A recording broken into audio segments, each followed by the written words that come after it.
ਉਹਦੀ ਜ਼ਾਤ ਦੇ ਇਲਾਵਾ। ਕੋਈ ਵੀ ਤੱਕ ਲਓ, ਤੁਹਾਨੂੰ ਆਪਣੇ ਇਰਦ ਗਿਰਦ ਤੱਕ ਲਓ। ਅੱਲਾਹ ਪਾਕ ਕਹਿੰਦਾ ਮੇਰੀਆਂ ਨਿਸ਼ਾਨੀਆਂ ਦੇਖਣ ਤੁਹਾਨੂੰ ਦੂਰ ਨਹੀਂ ਜਾਣਾ ਪੈਣਾ, ਤੁਸੀਂ ਆਪਣੇ ਕਰੀਬ ਤੋਂ ਤੱਕ ਲਓ ਜਿਹੜੇ ਅਰੂਜ ਤੇ ਸਨ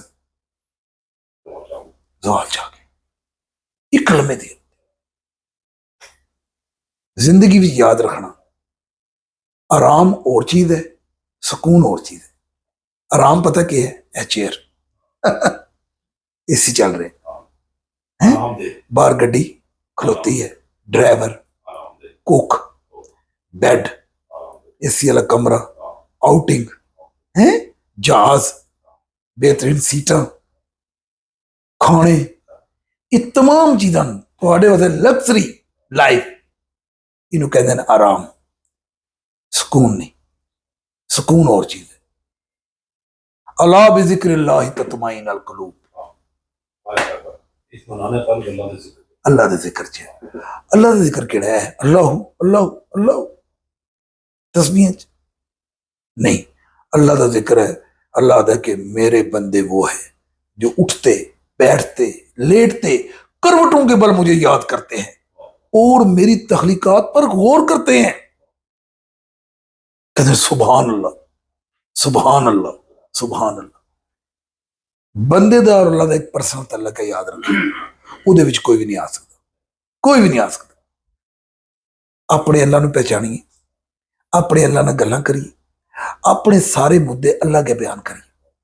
असीं करदे ही नहीं, सानूं अल्लाह ते इतबार ही नहीं, सानूं अल्लाह दा तारफ ही कोई नहीं। सानूं गदियां दे तारफ लभ गए हैं, बाबियां दे तारफ लभ गए, जिहदा तारफ चाहीदा सी, जिहदा जिक्र करना सी, जिहदे नारे मारने सन, वो मारे ही कोई। हर बस पिछे देख लो, हर गड्डी पिछे देख लो, किनू किनू पुकार रहे, लेकिन असल तो यही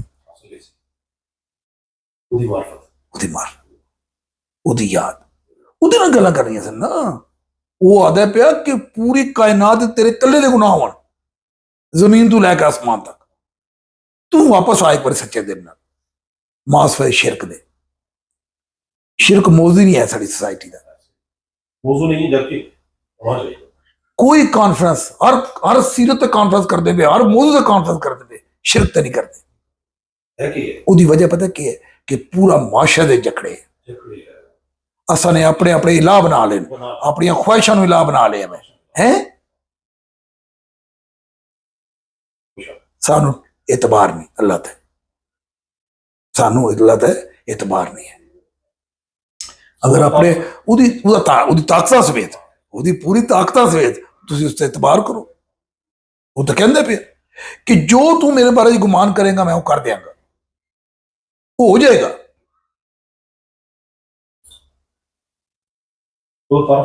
उदा तारफ गलत कराया गया है, उदा पैटर्न गलत था गया है। दुनिया का दौर है एडवर्टाइजमेंट का, अज एडवर्टाइजमेंट की दुनिया है, सोशल मीडिया दुनिया है। बड़े बुरे एडवर्टाइजर मिले, बहुत बुरे एडवर्टाइजर मिले।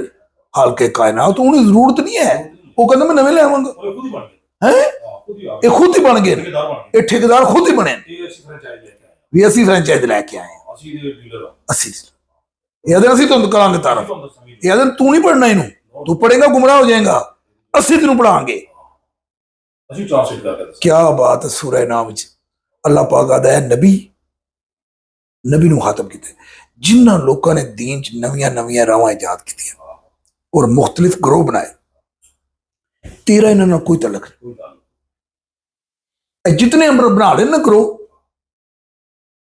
परने अपने, कड़े अपने, चोले अपने, रंग अपने, दिन अपने मनाई जा रहे हैं, आपू ही मोजज करी जा रहे हैं। ए नबी, जिन लोगों ने दीन में नई नई राहें इजाद की और मुख्तलिफ ग्रोह बना लिए, तुम्हारा इनसे कोई तलक नहीं।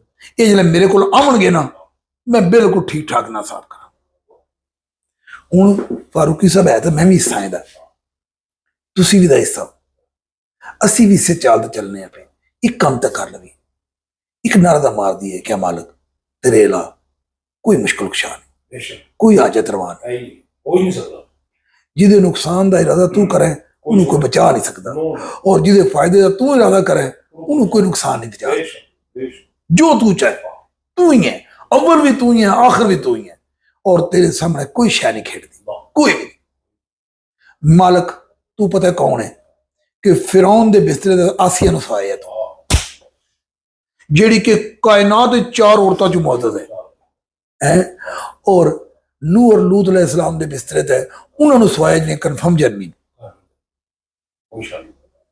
मालक तू आदर दे घर च इब्राहिम नु पैदा करे, और तू मूसा नु 30 साल खड़ाए फिरौन दे घर च। ये तू है मालक, जो तू चाहे, तेरी किसी ना रिश्तेदारी नहीं है। पूरे कुरान पाक च मालक किसी मुशरक दा तू ना नहीं लिया, एक मुशरक दा ना लैके नहीं तू पुकारिया किसी नूं, अबू जेल दा ना नहीं लिया। लेकिन मालक तब्बत यदा, क़यामत तू एक दिन पहला भी 8 साल का बच्चा भी पढ़ेगा ना आए तो लानत भेजेगा अबू लाभ ते, रिश्ते चचा सनाब ते किता लिया अल्लाह ने। अल्लाह की किसी ना रिश्तेदारी नहीं है, कोई रिश्तेदारी का लिहाज नहीं किया, कोई रिश्तेदारी नहीं किसी का नाम पाया, इधर भी ना पाओ, इनू भी वर्जन च कह दियो जिस तरह बाकी के बारे च किया हुआ, तो इसका नाम ले बगैर कह दियो, उदा लिया, उसकी बीवी का लिया।